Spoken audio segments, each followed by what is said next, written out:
ეგ ძალიან სენსიტიური საკითხია და არ ვიცი დღემდე რატო არის რომ ხელშეწყობა ხდება თუნდაც ილია უნის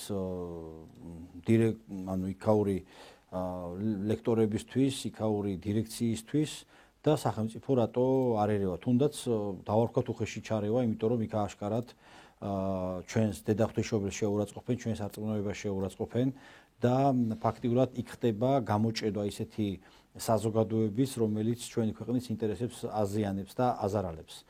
ასევე სამწუხაროა რომ ჯავახიშვილშიც არის მსგავსი ტიპის მცდელობელი, ერთადერთი უნივერსიტეტია დღესდღეობით, ეს არის საქართველოს ტექნიკური უნივერსიტეტი, სადაც ბატონო ნიკოლოზ მართლაც ეროვნული ტრადიციები და ფასეულობები კვლავ ესე ვთქვათ ძალაშია და ინარჩუნებენ აი ამ ფასეულობებზე აღზრდას ახალგაზრდების და ეს დასაფასებელია ამ უნივერსიტეტის და აი პროფესორულ მასწავლებლების, რომლებიც მხოლოდ და მხოლოდ მათი მიზანი და ამოცანაა, რომ ეროვნულ ფასეულობებზე აღზარდონ მომავალი თაობა. მისი რექტორატიდან დაწყებული ლექტორებიც ანალოგიურად ძალიან მოწოდების სიმაღლეზე არიან და ეს მისასალმებელია.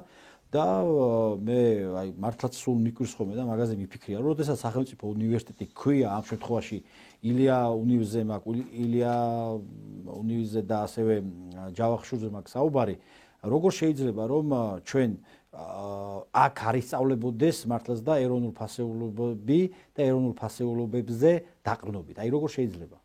მაგრამ დღესდღეობით აბსოლუტურად სხვა რეალობა გვაქვს. მაგრამ მე მაინც იმას გამოვთქვა, რომ აღარ იქნება ესეთი აგიტაციები და ესეთი პროპაგანდა თუნდაც ილიას უნივერსიტეტში და თუნდაც ჯავახიშვილში, როგორც დღეს არის მაგალითად დღესდღეობით მე მაქვს ინფორმაცია, რომ ანუ მთელი რიგი შეზღუდვების ხდება ანუ გულისხმობ სახელმწიფო დონეზე და მე ამ ყოველივეს მივესალმები, რომ სახელმწიფო ჩაერიოს და ისეთი ლექტორები, ისეთი პროფესორები, რომლებიც მხოლოდ და მხოლოდ ტვინს ურეცხავენ ჩვენს ახალგაზრდებს, ამ ადამიანების ლუსტრაცია მოხდება და აღარ შეიძლება თუნდაც ლექციების წაკითხვა.